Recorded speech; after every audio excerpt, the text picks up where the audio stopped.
Awalnya, aku cuma supir taksi biasa. Malam itu, aku kira cuma orderan biasa juga. Sampai dia masuk ke mobilku. Seorang bule cantik, duduk diam dengan mata sembab. Aku nggak tahu siapa dia, tapi sejak malam itu, hidupku berubah total. Bukan berubah, dia malah ngajak aku nikah. Dan ternyata, dia bukan wanita biasa. Aku nggak pernah menyangka, malam itu bakal jadi awal cerita yang bikin hidupku jungkir balik. Sebagai supir taksi online di Berlin, aku sudah terbiasa mengantar penumpang dari berbagai macam latar belakang, mahasiswa mabuk, pasangan yang bertengkar, pebisnis yang buru-buru, bahkan kadang orang yang cuma ingin berkeliling kota sendirian karena galau. Tapi yang ini berbeda. Jam sudah menunjukkan jam 23:10.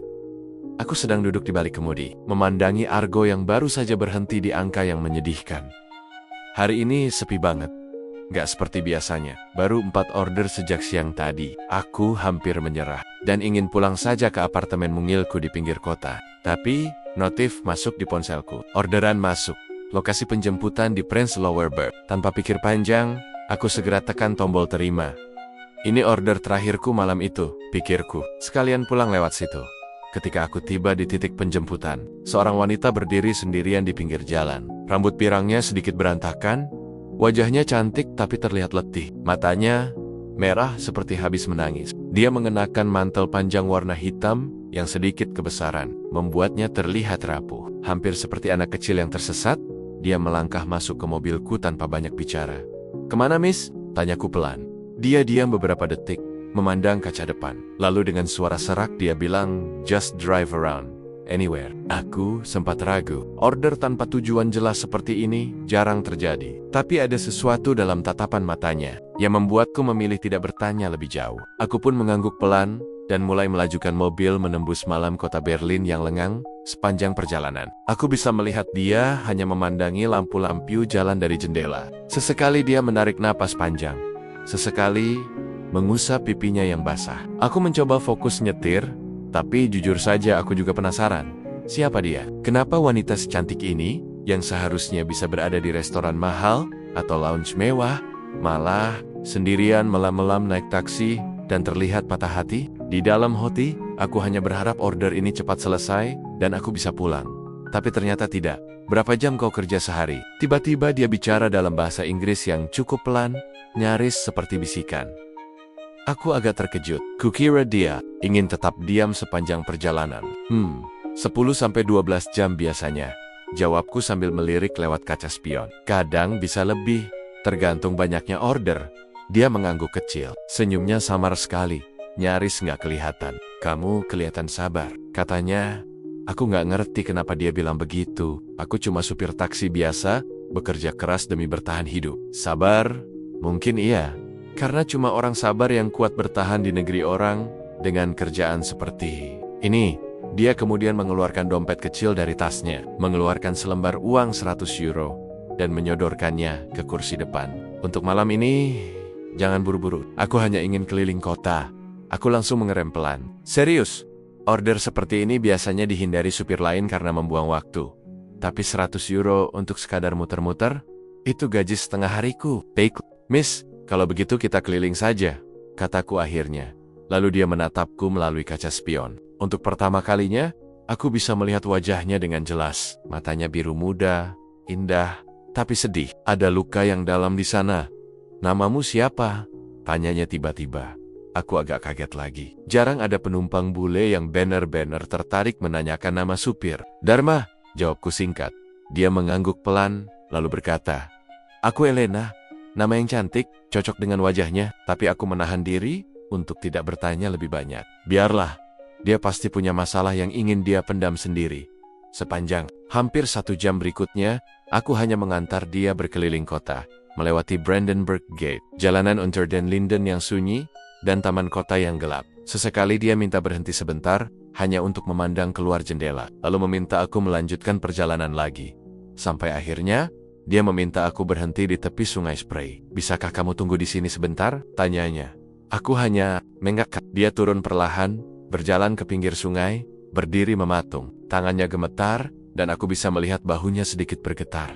Dia menangis. Lagi, aku hampir ingin keluar mobil dan menanyakan apa yang sebenarnya terjadi. Tapi aku bukan siapa-siapa. Aku hanya supir taksi yang kebetulan menerima orderannya. Malam ini, 15 menit berlalu, akhirnya dia kembali ke mobil. Saat dia masuk, dia tidak berkata apa-apa. Tapi sebelum aku sempat bertanya, dia langsung berkata, "Dharma, bisakah aku memesanku secara pribadi besok?" Aku sempat diam. Maksudnya, pesan aku pribadi? Kalau boleh, aku ingin kamu yang menjemputku lagi besok. Dan mungkin lusa. Dan mungkin setiap hari. Aku bingung, tapi juga penasaran, ada apa dengan wanita ini? Kenapa dia ingin aku yang selalu mengantarnya? Aku hanya mengangguk pelan. Baiklah, Miss Elena, dalam hati aku bertanya-tanya. Siapa sebenarnya wanita ini? Kenapa malam ini terasa aneh? Dan kenapa ada bagian dari diriku yang ingin tahu lebih banyak tentang dirinya? Aku nggak tahu, tapi aku merasa malam ini memang bukan orderan biasa. Keesokan paginya, aku bangun agak siang karena semalam pulang lebih larut dari biasanya. Baru saja mau bersiap berangkat kerja, ponselku berbunyi. Nomor tak dikenal muncul di layar. Aku sempat ragu untuk menjawab, tapi entah kenapa ada rasa penasaran yang besar. "Halo," sapaku singkat Dharma. "Ini aku, Elena." Terdengar suara lembut di ujung sana. Seketika aku terdiam. Suara itu jelas tak asing, dan langsung mengingatkanku pada malam yang aneh kemarin. Aku ingin, kalau kau bisa menjemputku lagi hari ini, bukan lewat aplikasi. Aku mau memesanku secara pribadi. Bisa? Aku butuh beberapa detik untuk mencerna permintaannya. Biasanya aku hanya melayani order dari aplikasi. Tapi permintaan Elena terdengar tulus, ada nada sedih yang masih melekat di suaranya. "Bisa, Miss Elena. Kau mau aku jemput di mana?" Tanyaku akhirnya. Dia memberitahu alamat apartemennya, yang ternyata ada di kawasan elit Berlin, distrik Charlottenburg. Aku sempat heran, jika dia tinggal di sana, artinya dia bukan orang sembarangan. Tapi semalam, dia terlihat begitu rapuh, hampir seperti orang yang kehilangan segalanya. Sekitar 1 jam kemudian, aku tiba di depan apartemen yang dia sebutkan. Gedungnya mewah, dengan pelataran parkir yang penuh dengan mobil-mobil mahal, BMW, Mercedes. Bahkan ada satu Porsche yang berkilau di bawah cahaya matahari pagi. Sementara aku hanya datang dengan mobil sederhana yang menjadi andalanku sehari-hari. Rasanya sedikit canggung. Sampai akhirnya Elena muncul di pintu depan. Dia mengenakan kacamata hitam, rambut pirangnya diikat sederhana, tapi wajahnya tetap terlihat cantik. Kali ini tanpa mata sembab seperti semalam. "Elena," sapaku, sedikit menundukkan kepala. "Mau kemana hari ini?" Dia tersenyum tipis, masuk ke mobilku, dan duduk di kursi belakang seperti semalam keliling saja. "Dharma, aku hanya ingin menghabiskan waktu dengan orang yang membuatku merasa tenang," jawabnya sambil melepas kacamatanya.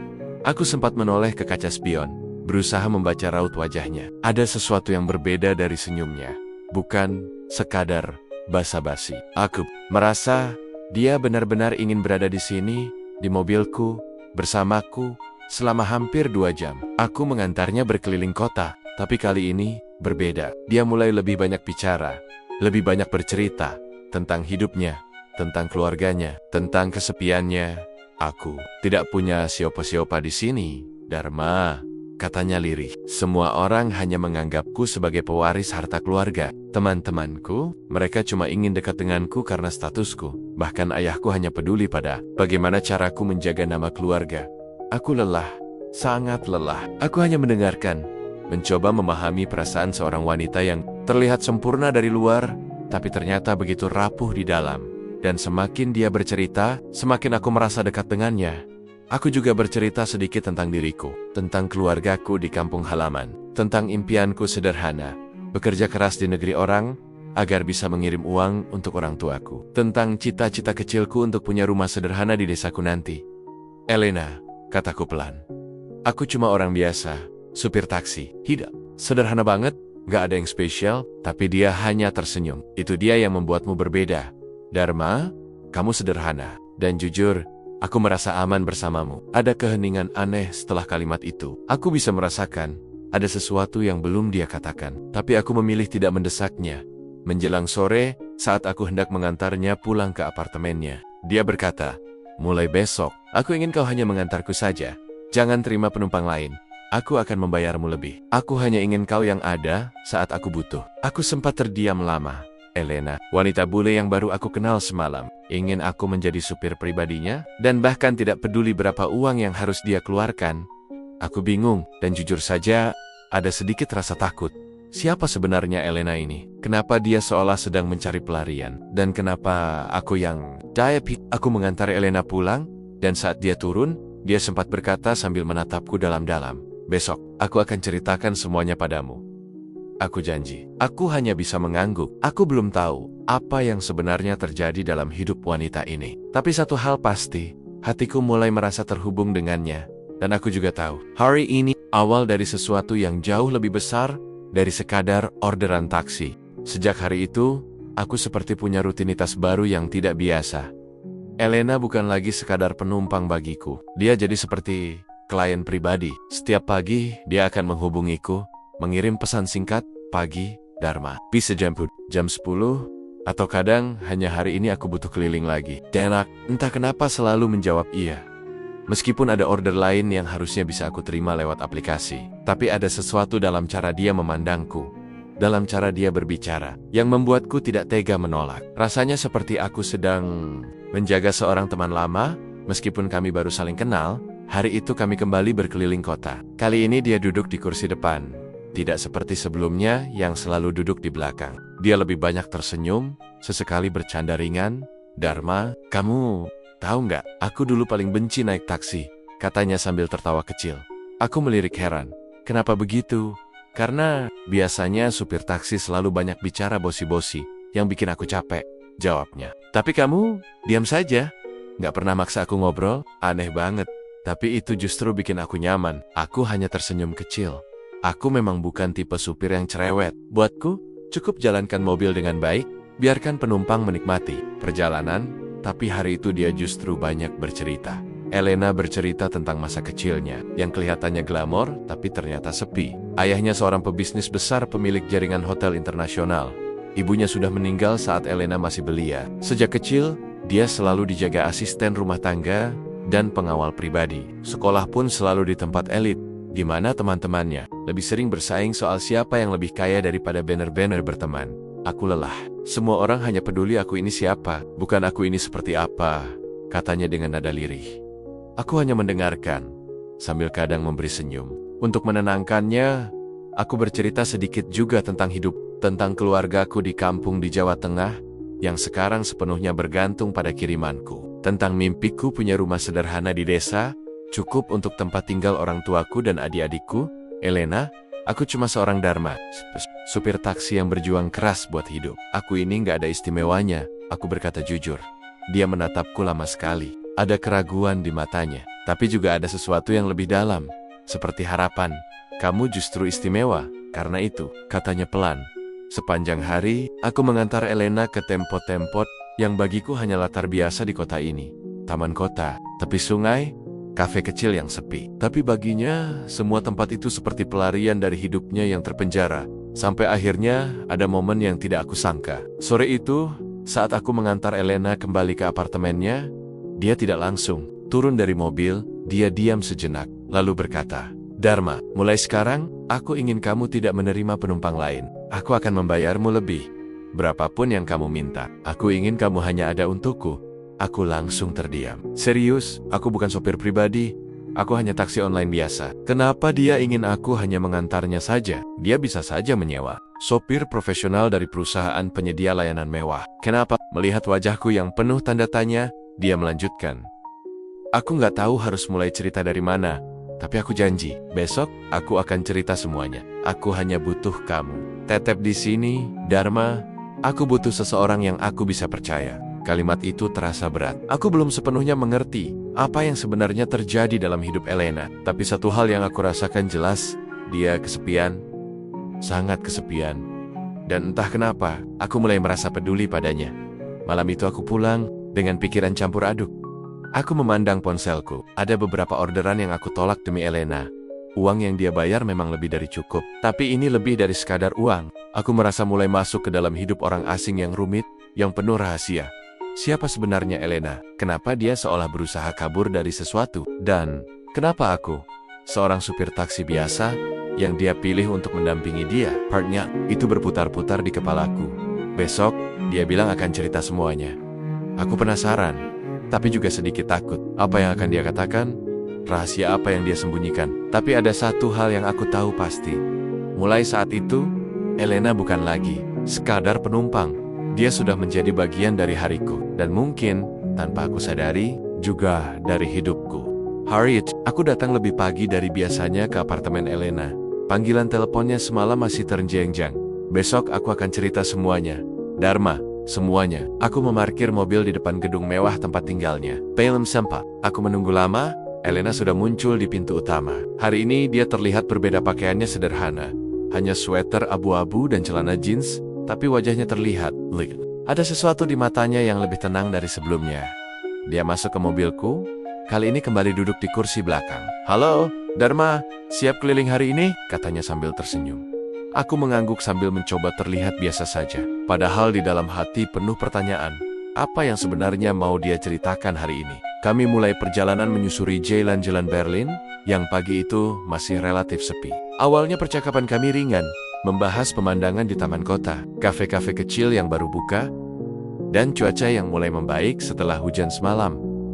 Tapi di tengah perjalanan, tiba-tiba Elena meminta aku berhenti di tepi danau kecil di pinggiran kota. Dia memintaku mematikan mesin dan menoleh ke arahnya. Dharma, aku ingin cerita sesuatu, katanya dengan nada serius. Aku langsung berbalik, menatapnya lewat kaca spion. Namaku lengkapku, Elena von Kreutzer, katanya pelan. Aku bukan sekadar wanita biasa yang kamu antar jemput. Aku pewaris tunggal keluarga von Kreutzer, grup bisnis yang punya jaringan hotel dan properti di Eropa. Aku terdiam. Nama von Kreutzer tidak asing. Aku sering mendengarnya, bahkan pernah lewat di depan salah satu hotel mewah milik grup itu. Tapi aku tidak pernah menyangka wanita sederhana yang duduk di kursi belakang mobilku selama ini adalah anak pemilik kerajaan bisnis itu. Dia melanjutkan ceritanya dengan mata berkaca-kaca. Beberapa minggu lalu, ayahku mengumumkan akan menjodohkanku dengan putra partner bisnisnya. Demi merger perusahaan kami dengan mereka. Aku tidak diberi pilihan. Dharma, semua sudah diatur. Bahkan, aku tidak pernah bertemu pria itu. Aku hanya diam, mendengarkan dengan serius. Suaranya bergetar, matanya mulai basah. Itulah kenapa aku kabur dari rumah. Aku hanya ingin hidup bebas, menjadi diriku sendiri. Aku lelah menjadi boneka keluarga. Lalu, tanpa aku duga sama sekali, Elena tiba-tiba membuka tas kecilnya. Dia mengeluarkan sebuah kotak bludru kecil berwarna biru tua. Aku menahan napas dengan tangan gemetar. Dia membuka kotak itu, dan di dalamnya ada sebuah cincin sederhana. Bukan cincin berlian mewah seperti yang aku bayangkan dimiliki keluarga kaya raya. Dia menatapku dalam-dalam lewat kaca spion dan berkata, Dharma, maukah kamu menikah denganku? Aku benar-benar membeku. Lamaran di dalam taksiku sendiri oleh wanita yang baru aku kenal beberapa hari. Aku bahkan belum sepenuhnya mengenalnya. Tapi dia malah melamarku duluan. Elena, suaraku tercekat. Aku berusaha keras merangkai kotak-kotak. Dia buru-buru menimpali. Aku tahu ini terdengar gila, Dharma, tapi aku sudah memikirkannya. Aku butuh seseorang yang aku percaya. Seseorang yang mau menikahiku, bukan karena kekayaanku, bukan karena statusku. Aku merasa tenang bersamamu. Aku merasa kamu tulus. Aku menghela napas panjang. Aku ingin berkata jujur padanya. Elena, aku cuma supir taksi. Aku nggak punya apa-apa. Aku hidup sederhana, bahkan sangat sederhana. Aku tidak tahu apa. Aku sanggup masuk ke hidupmu yang jelas bukan duniaku. Elena tersenyum tipis. Justru karena kamu tidak punya apa-apa, aku ingin bersamamu. Kata-katanya sederhana, tapi membuat hatiku berkecamuk. Sebuah lamaran yang mengejutkan. Di kursi belakang taksiku sendiri, dari seorang wanita bule cantik, yang ternyata adalah putri konglomerat besar Eropa. Aku menatap matanya yang penuh harap. Melalui kaca spion, matanya tidak berbohong. Dia sungguh-sungguh. Hari itu, aku tidak langsung memberikan jawaban. Tapi hatiku mulai terasa berat. Dan aku sadar, apapun yang terjadi setelah ini, hidupku tidak akan pernah sama lagi. Hari-hari setelah lamaran mendadak, Elena terasa aneh. Aku masih bingung dengan perasaanku sendiri. Jujur saja, aku belum sempat memikirkan bagaimana hidupku kalau harus menikah dengan seorang wanita seperti dia. Wanita bule kaya raya, pewaris, konglomerat, dengan latar hidup yang sangat jauh berbeda dari aku. Seorang supir taksi sederhana di negeri orang, tapi Elena terus bersikap seperti biasa. Bahkan terasa semakin dekat. Setiap hari dia meneleponku duluan, memesanku secara pribadi, meminta ditemani keliling kota. Bukan untuk urusan bisnis atau belanja mewah, tapi sekadar duduk berdua sambil memandangi taman, makan sederhana di warung kecil, dan kadang hanya ngobrol panjang di dalam mobil. Aku bisa merasakan ada ketulusan dalam caranya memperlakukanku. Dia memang sedang melarikan diri dari hidup lamanya. Dia ingin jadi orang biasa bersamaku. Tapi di balik semua momen tenang itu, aku merasakan ada awan gelap yang mulai mendekat. Dan benar saja, pada suatu sore yang mendung, saat aku mengantar Elena kembali ke apartemennya, ada kejadian yang membuatku benar-benar sadar bahwa hubungan ini tidak sesederhana yang aku pikirkan. Ketika kami tiba di pelataran apartemennya, ada 3 mobil hitam mewah sudah terparkir. 4 pria berjas berdiri tegap di depan pintu gedung. Salah satu dari mereka terlihat sedang berbicara lewat ponsel, sementara yang lain berdiri sambil memperhatikan sekitar dengan tatapan tajam. Elena langsung menegang. Wajahnya yang tadi ceria tiba-tiba pucat. Dia berbisik pelan padaku, "Mereka orang-orang ayahku?" Aku terdiam. Jantungku berdegup keras. Kupandangi pria-pria itu dari balik kaca depan. Mereka jelas bukan sembarang orang. Mereka kelihatan seperti pengawal profesional. "Aku tidak bisa turun sekarang," kata Elena panik. Aku nggak mau mereka membawaku pulang." Dia menoleh ke arahku, matanya memohon.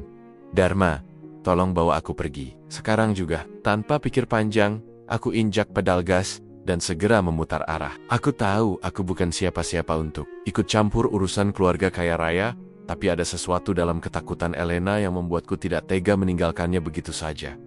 Sepanjang perjalanan, aku melihat Elena beberapa kali menerima telepon. Nomor yang muncul jelas nama ayahnya, tapi dia mengabaikannya. Bahkan akhirnya dia mematikan ponselnya. Aku berusaha menjaga suasana tenang. "Kita mau kemana?" tanyaku perlahan. Elena menghela napas panjang. Dia terlihat lelah. "Sanggali, aku nggak tahu, Dharma. Aku hanya ingin menjauh dari mereka." Akhirnya aku memutuskan mengajaknya ke tempat yang mungkin tidak akan mereka duga. Sebuah apartemen kecil milik temanku, sesama pekerja migran, yang sedang kosong karena temanku itu pulang kampung sementara waktu. Di dalam apartemen itu, Elena duduk di sudut sofa dengan tatapan kosong. Lalu dia mulai bercerita lebih dalam dari sebelumnya. "Ayahku bukan hanya ingin aku menikah dengan anak partner bisnisnya, tapi sebenarnya ada agenda besar di balik perjodohan itu, Dharma," katanya lirih. Aku mendengarkan dengan serius. "Perusahaan keluargaku sedang ada dalam masalah keuangan besar. Merger dengan keluarga calon suamiku itu adalah satu-satunya cara menyelamatkan semuanya. Aku hanya pion dalam permainan mereka." Aku terdiam. Jadi selama ini bukan hanya sekadar perjodohan biasa, ini adalah pernikahan bisnis. Dan Elena hanya dianggap sebagai alat penyelamat kerajaan bisnis keluarganya. Aku bisa merasakan sakit hatinya. Betapa dia yang terlihat kaya raya dan serba ada, ternyata sebenarnya terjebak dalam permainan kekuasaan keluarga. "Ayahku tidak akan berhenti mencari aku, Dharma," lanjutnya. "Dia akan terus mengirim orang untuk menemukanku. Bahkan mungkin memaksaku pulang dengan cara apapun." Aku mencoba menenangkan dia, tapi dalam hatiku, aku sendiri mulai takut. Aku hanya orang biasa. Bagaimana bisa aku melindungi wanita ini dari kekuatan besar di belakang keluarganya? Tapi Elena menatapku dengan penuh harap. "Dharma, kamu satu-satunya yang aku percaya sekarang. Tolong, jangan tinggalkan aku." Kalimat itu menusuk ke dalam hatiku. Aku tahu, hidupku yang sederhana tidak akan pernah sama lagi setelah ini. Aku tidak bisa mundur sekarang. Besok mungkin orang-orang ayahnya akan datang lagi. Mungkin mereka akan menemukan tempat ini. Mungkin mereka bahkan akan menyeret Elena pulang dengan paksa. Tapi untuk malam ini, aku hanya ingin dia merasa aman bersamaku. Dan satu pertanyaan besar terus berputar di kepala. Sanggupkah aku bertahan dalam badai ini? Sanggupkah seorang supir taksi sederhana menantang kehendak keluarga konglomerat Eropa hanya demi wanita yang baru aku kenal beberapa hari? Malam itu aku tidak bisa tidur sama sekali. Aku duduk di kursi reyot dekat jendela apartemen sederhana ini, sambil memandang keluar. Berjaga, kalau ada mobil asing berhenti di depan. Elena tidur di sofa kecil, wajahnya tenang. Tapi aku tahu hatinya tidak sedang tenang. Sama sepertiku. Dalam kepalaku, pertanyaan besar terus berputar. Apa yang sebenarnya aku lakukan? Aku cuma supir taksi, hidupku sederhana, bahkan cenderung pas-pasan. Sekarang aku justru terlibat dalam masalah keluarga besar konglomerat yang pengaruhnya bisa menjangkau kemana saja. Besok paginya, Elena bangun lebih awal. Dia langsung mendekatiku dan tersenyum tipis. "Terima kasih sudah mau menolongku, Dharma," katanya. Aku hanya mengangguk, pura-pura terlihat tenang, meski di dalam dada ada perasaan was-was yang sulit dijelaskan. "Kau masih mau bersamaku?" tanyanya dengan suara pelan nyaris seperti bisikan.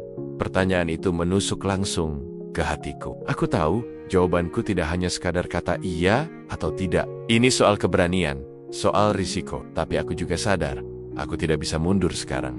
"Iya, aku akan tetap di sini," jawabku akhirnya. Hari itu kami tidak berani keluar. Kami hanya menonton televisi sambil sesekali mengobrol kecil. Tapi ketenangan itu tidak berlangsung lama. Sore harinya, ketika aku melihat keluar jendela, sebuah mobil hitam berhenti di depan apartemen. Jantungku langsung berdegup lebih kencang. 4 pria berjas keluar dari mobil itu. Aku mengenali mereka, orang-orang ayah Elena. Mereka sudah menemukan kami. Aku langsung membangunkan Elena. "Kita harus pergi sekarang," kataku tegas. Tanpa banyak bicara, Elena mengambil jaketnya. Aku menggenggam tangannya erat dan membawanya keluar lewat pintu belakang apartemen. Menuju lorong sempit yang jarang digunakan, kami berjalan cepat, hampir setengah berlari. Menuju tempat parkir kecil di belakang bangunan, aku tidak bisa mengambil mobilku. Pasti sudah mereka awasi. Untung saja ada bus kota yang lewat. Aku menarik Elena masuk ke dalam bus, duduk di bangku belakang, sambil berusaha menahan napas.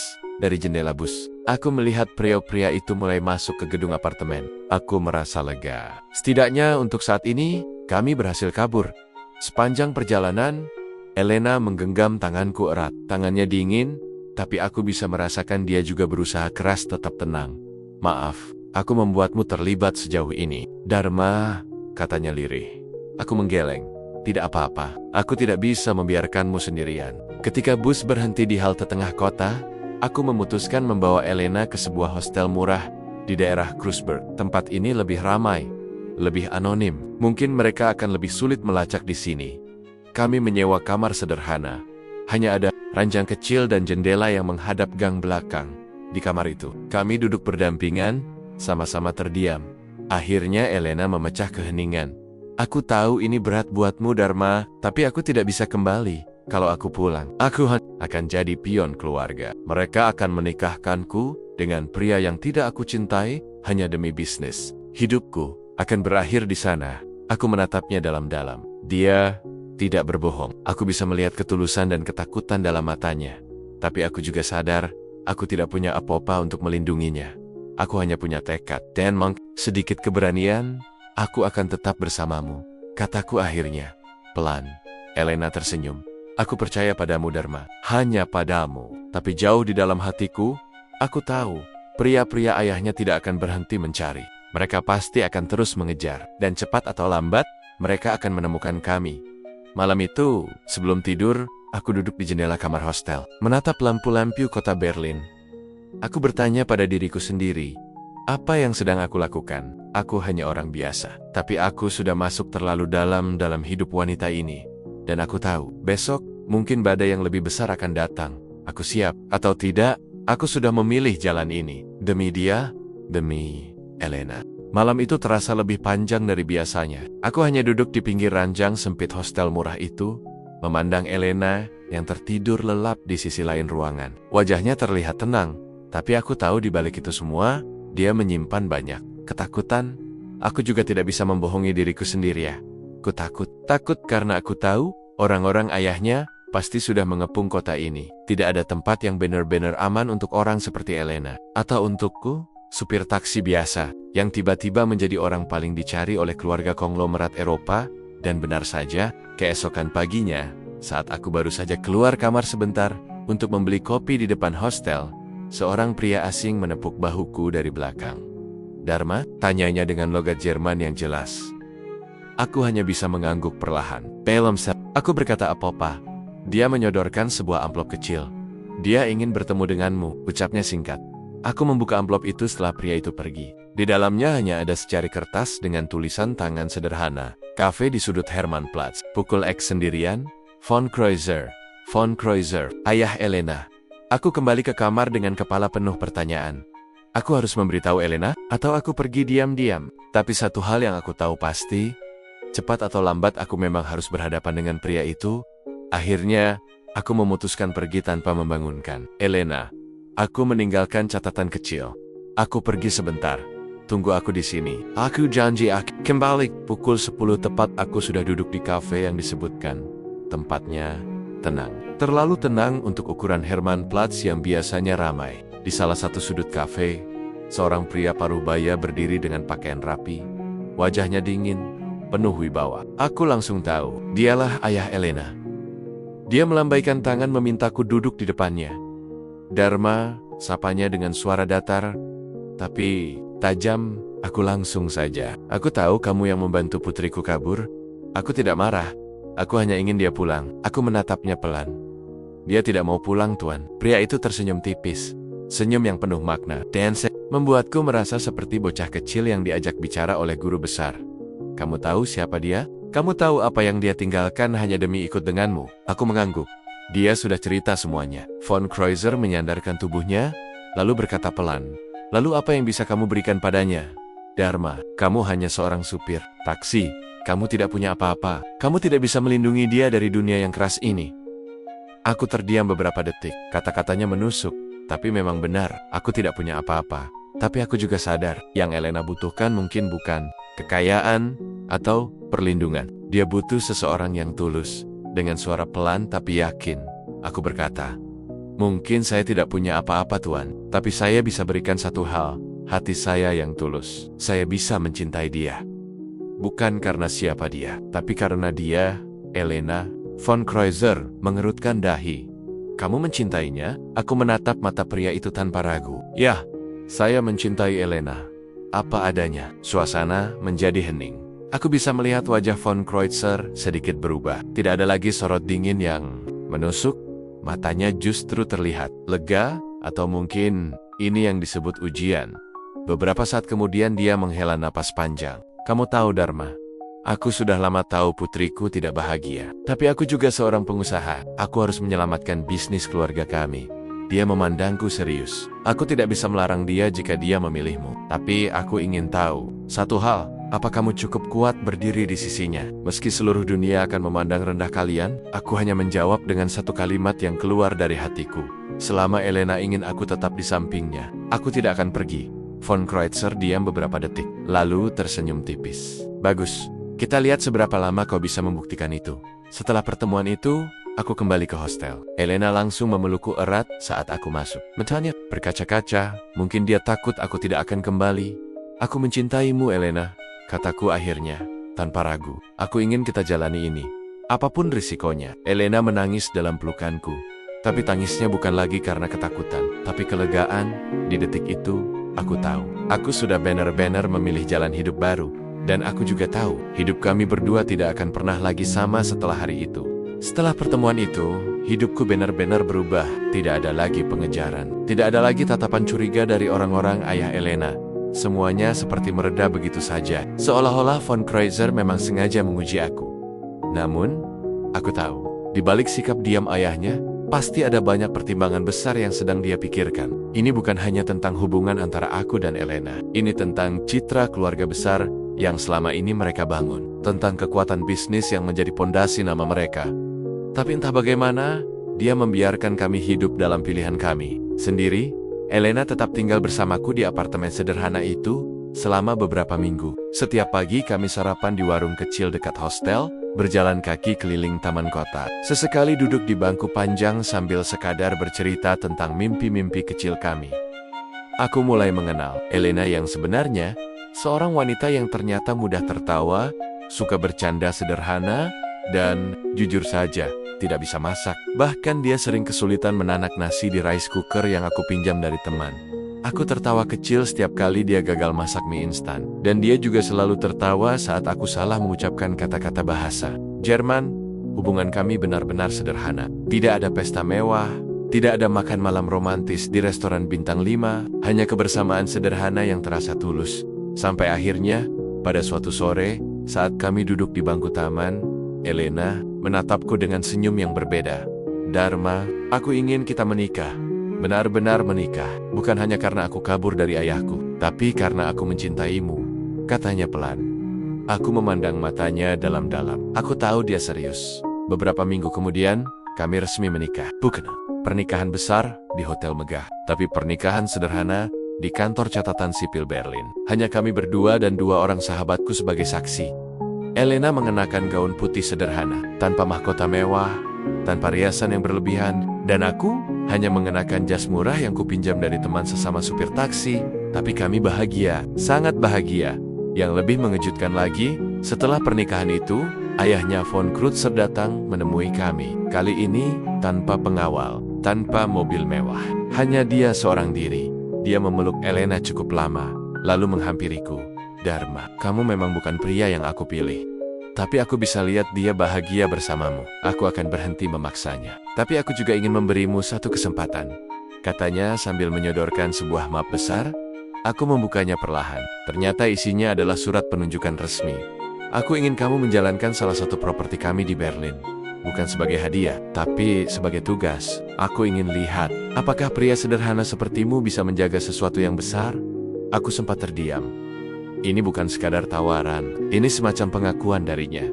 Cara dia menunjukkan bahwa dia menerima aku. Dengan caranya sendiri, aku menatap Elena. Dia mengangguk, matanya berkaca-kaca, dan sejak saat itu, hidupku benar-benar berubah. Dharma, supir taksi biasa, yang dulu hanya bermimpi bisa pulang ke kampung halaman dengan tabungan cukup, kini dipercaya menjalankan salah satu hotel milik keluarga Von Kreutzer di Berlin. Tapi yang paling berharga bukanlah hotel itu. Bukan juga uang yang sekarang mulai mengalir lebih banyak dari sebelumnya. Yang paling berharga adalah kebersamaan kami. Setiap hari, aku masih bisa duduk bersama Elena di kursi taman favorit kami, menikmati sore Berlin yang sejuk, sambil bercanda dan tertawa seperti hari-hari awal dulu. Hidup kami tetap sederhana, meskipun banyak hal yang telah berubah. Dan aku sering bertanya, dalam hati, semua ini bermula hanya karena satu order taksi. Satu perjalanan yang kelihatannya biasa saja, tapi ternyata menjadi perjalanan yang mengubah seluruh hidupku. Aku bukan lagi hanya seorang supir taksi. Aku adalah suami Elena, wanita yang dulu hanya duduk diam di kursi belakang mobilku, dan kini duduk di sampingku selamanya.